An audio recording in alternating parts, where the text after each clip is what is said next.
सुप्रभात मंडळी. मी नीलिमा पटवर्धन आणि आज एक छानशी गोष्ट घेऊन आले तुमच्यासाठी.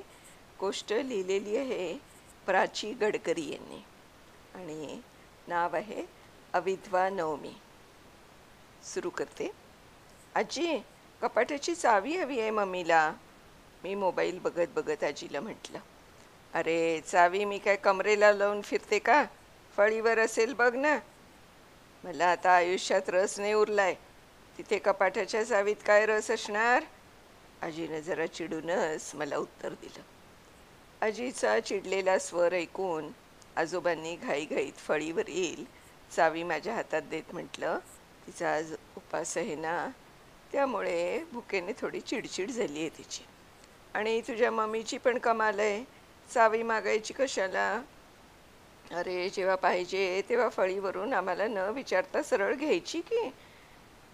आजोबांनी आजीला आज पुन्हा सावरण्याचा प्रयत्न केला. तितक्यात आजी पुन्हा चिडचिड करत म्हणाली, उगाचच माझ्या भुकेचं खोटं कारण सांगू नका. 8 महिन्यांपूर्वीच माझी भूक मेली आहे. आजी पुढे काही बोलायच्या आत आजोबांनी मला खुणेनच निघून जायला सांगितलं.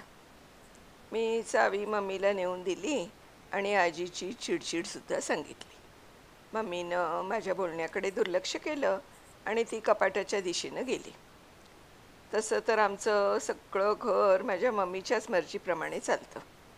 आजी आजोबांची खरं तर माझी मम्मी सून लागते, परंतु मम्मीचे कायम मुलीप्रमाणेच आजी आजोबांनी लाड केलेले मी पाहिले आहेत. मम्मीला कधीच कसलंही बंधन, रीतिरिवाजाचं ओझं, परंपरेच्या बेड्यात आजी आजोबांनी अडकवलं नाही.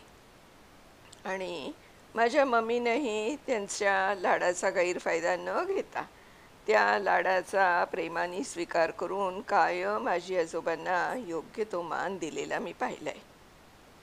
तसं तर मम्मीच्या लग्नाला 20 वर्ष झाली, तरीसुद्धा अजून मम्मी घरातील छोट्या छोट्या गोष्टी आजीला विचारूनच करते. म्हणजे भाताला तांदूळ किती घेऊ, 10 पोळ्या करू की 12, वांग्याच्या भाजीत गोडा मसाला घालू का? आणि आजी मग रोजच ठरलेलं उत्तर मोठ्या कौतुकानं मम्मीला देणार. अगं, मला काय विचारतेस चित्रा? माझ्यापेक्षा जास्त तुझाच अंदाज बरोबर असतो. तू तुझ्या नावाप्रमाणे चित्रासारखा संसार सांभाळला आहेस. खरं खरं सांगते चित्रा, तुझ्यामुळं या घरात आनंद आहे.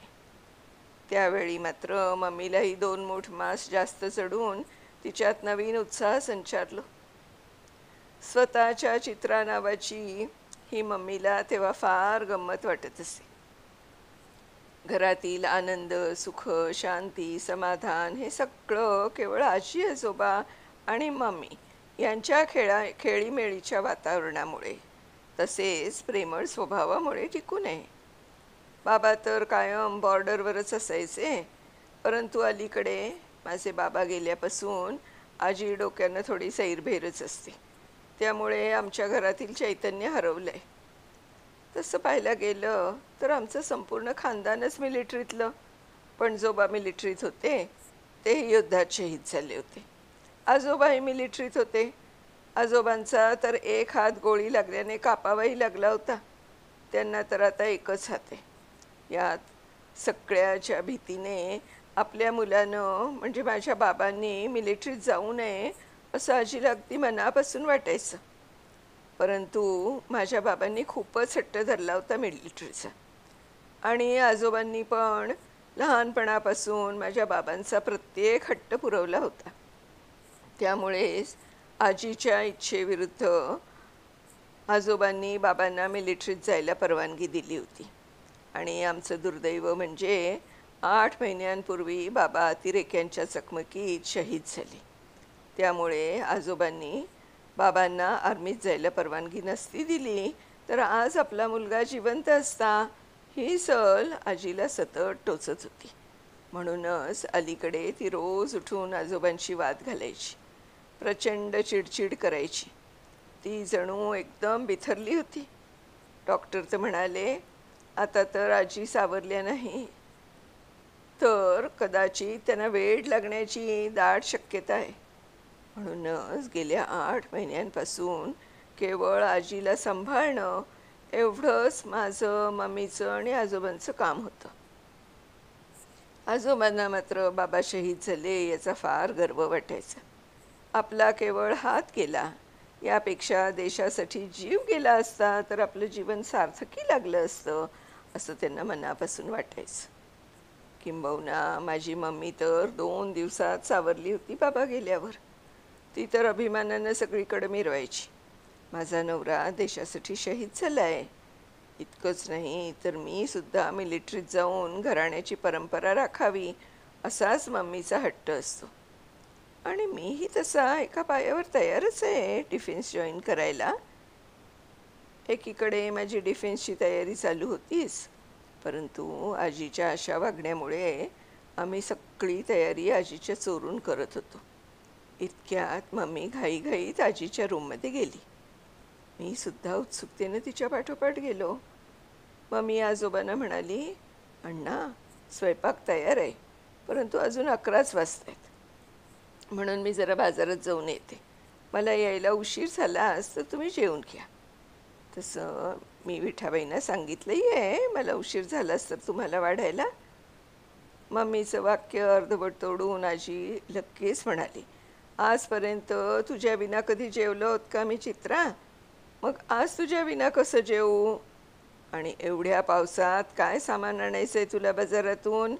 धोंडूला सांग, तो आणून देईल की. आजी मोठ्या काळजीनं मम्मीला म्हणत होती. मम्मीनं आजीला स्वेटर घातला, तिच्या दोन्ही गुडघ्यांवर निकॅप चढवली, आजोबांच्या हातात 2 औषधाच्या गोळ्या दिल्या आणि पाण्याचा ग्लास देत म्हणाली, धोंडू किती धांदरट आहे माहीत आहे ना तुम्हाला. 4 2 गोष्टी हमखास विसरतो, म्हणून विचार केला आपण स्वतःच जावं बाजारात. तसंही धोंडू पाण्याचा पंप बिघडलाय, तो दुरुस्त करायला गेलाय. कधी उजाडेल तो आता देवच जाणे. तुम्ही काळजी नका करू, मी लवकरच येते. मम्मीने आजीच्या खोलीतून बाहेर पडताना पंखा बंद केला आणि आजीला TV लावून दिला. तसंच आजोबांना स्टडी रूममध्ये खगोलशास्त्रावरील एक मस्त इंग्रजी सिनेमा लावून दिला आणि मला दोघांवर नीट लक्ष ठेव असं बजावून ती बाजारात गेली. आजीच्या अस्थिर मनामुळे तिने पुढच्या 10 मिनिटात TV बंद केला आणि ती माझ्याशी चेस खेळायला बसली. आजी कधीच हरलेली मला आवडत नाही हे तिला माहीत असावं, म्हणूनच अर्धा डाव सोडून ती आजोबांच्या शेजारी जाऊन इंग्रजी सिनेमा बघत बसली. 1-1.5 तासाने मम्मी 2 मोठ्या पिशव्या भरून सामान घेऊन आली. तोपर्यंत विठाबाईंनी डायनिंग टेबलवर जेवायची सगळी तयारी करून ठेवली होती. मम्मी हातपाय धुवून येईपर्यंत आजी स्वयंपाकघरात जाऊन मम्मीनं आणलेल्या पिशव्या उचकटून पाहत होती. आजी आजोबांना खूप उत्सुकता होती, कारण अचानक बाजारात जाऊन त्यांच्या चित्राने काय सामान आणलंय हे आजीला पाहायचं होतं. इतक्यात मम्मीनं सगळ्यांना हाक मारली जेवायला. खिमा पाव आणि फ्राईड राईसचा आनंद घेत आमची पंगत रंगली होती. मी तर मस्त आडपा हातच मारला खिमाव्यावर. तेवढ्यात बेचैन झालेल्या आजीनं मम्मीला विचारलंच, काय खरेदी केलीस चित्रा? काही खास नाही, भाज्या, दूध, देवाला हार, सगळं रोजचंच. आणि मम्मी पुढे काही म्हणायच्या आधीच आजी एकदम म्हणाली, पण त्या सामानात केळीची पानं पाहिली मी, ती कशासाठी आणली आहेस? मम्मी 5 सेकंदासाठी एकदम शांत झाली आणि एक दीर्घ श्वास घेऊन म्हणाली, पितृपक्ष चालू आहे तर पान ठेवीन म्हणते मी उद्या. पान एवढा शब्द ऐकताच आजीच्या डोळ्यातून घळघळ पाणी वाहू लागलं. आजीनं हातात घेतलेला घास तसाच ताटात ठेवला आणि ती तिच्या बेडरूममध्ये निघून गेली.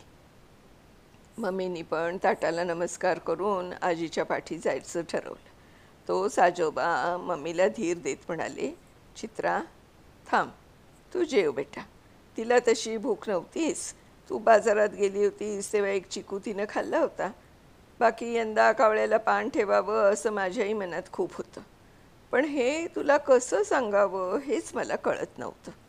तुला सांगतो चित्रा, मी अगदी लहान असताना तात्या म्हणजे माझे वडील युद्धात शहीद झाले देशासाठी शहीद झालेला जवान हा अमर असतो, तो कधीच मरत नाही, अशी माझ्या आईची ठाम समजूत होती.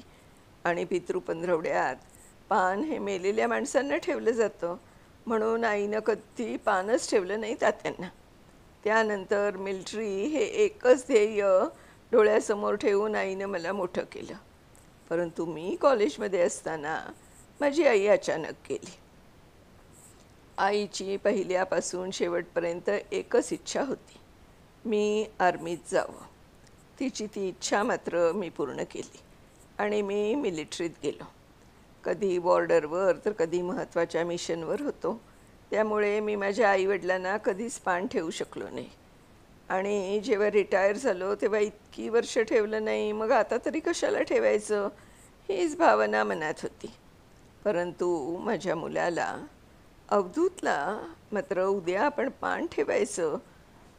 अवधूतच्या पानाला कावळा शिवला की मला माझ्या मागील 4 पिढ्यांना शांती मिळाल्याचं समाधान तरी मिळेल.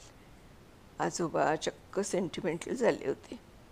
एक मिलिटरी मॅन एवढा भावूक झालेला मी पहिल्यांदाच पाहिला. आजोबांचा गैरवरलेला आवाज ऐकून आजी लगबगीनं डोळे पुसत बाहेर आली. आजोबांकडे पाहत जरा गंभीर आवाजात आजी मम्मीला म्हणाली, उद्या आपल्या अवधूतची तिथी नाही बरं का चित्रा. अगं अवधूत तर एकादशीला गेला आणि उद्या नवमी आहे. आपल्याला परवा पान ठेवायला लागेल अवधूतला. आजी डायनिंग टेबलशी खुर्ची ओढून मम्मी शेजारी बसली. मम्मी गालात हसली.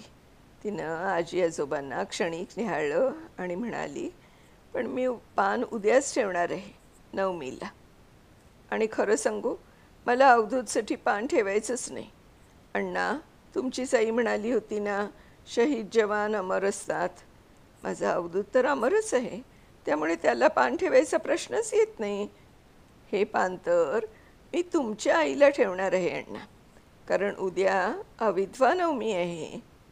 ऐन तारुण्यात नवरा शहीद होऊन सुद्धा त्यांना तुम्हाला सैन्यात भरती करण्याचा ध्यास होता. तुम्ही स्वतःचा हात गमावून सुद्धा सासूबाईंचा विरोध पत्करून अवधूतला सैनिकी शिक्षण दिलं. तीच परंपरा पुढे नेत मी सुद्धा माझ्या मुलाला मिलिटरी जॉईन करायला सांगितलं. आपण नशीबवान आहोत ना अण्णा. म्हणूनच आपल्या पिढ्या देशासाठी शहीद होत आल्या आहेत. पण हे देशप्रेम ज्या माऊली आपल्या मुलांच्या मनावर बिंबवतात, त्या माऊलींचं कौतुक केलं पाहिजे. एक दुःख पदरात असताना त्या माऊल्या आपल्या मुलांना सीमेवर पाठवून दुसऱ्या दुःखाला छाती ठोकपणे सामोरी जायची तयारी दाखवतात. अशा आदर्शवादी माऊलींना पान ठेवून मी त्यांचे आशीर्वाद घेणार आहे. अण्णा, तुमच्याच आईचा आदर्श मी गिरवून माझ्या मुलाला सैनिकी शिक्षण देते. अण्णा, तुमच्या आईनं देशप्रेमाचं बीज या घरात रुजवलं, म्हणूनच येणारे प्रत्येक फळ देशप्रेमाने भारावलेलं निघतं. म्हणूनच यापुढे जोपर्यंत मी जिवंत आहे तोपर्यंत केवळ पितृपक्षातील अविधवा नवमीलाच या घरात पान ठेवलं जाईल. त्या माऊलीच्या आदर्शाचं स्मरण हे झालंच पाहिजे. मम्मीच्या बोलण्याने आजी आजोबांचे डोळे पाण्याने डबडबले असले तरी त्या दोघांनी चक्क टाळ्या वाजवून मम्मीचं कौतुक केलं. आजीचा सैरभैरपणा एका क्षणात पळून गेला. आजीला जणू एकदम नवी उमेदच मिळाली. आजीनं विठाबाईला भाज्या निवडायला सांगून पणजी आजीचा फोटो हॉलमध्ये आणून ठेवला.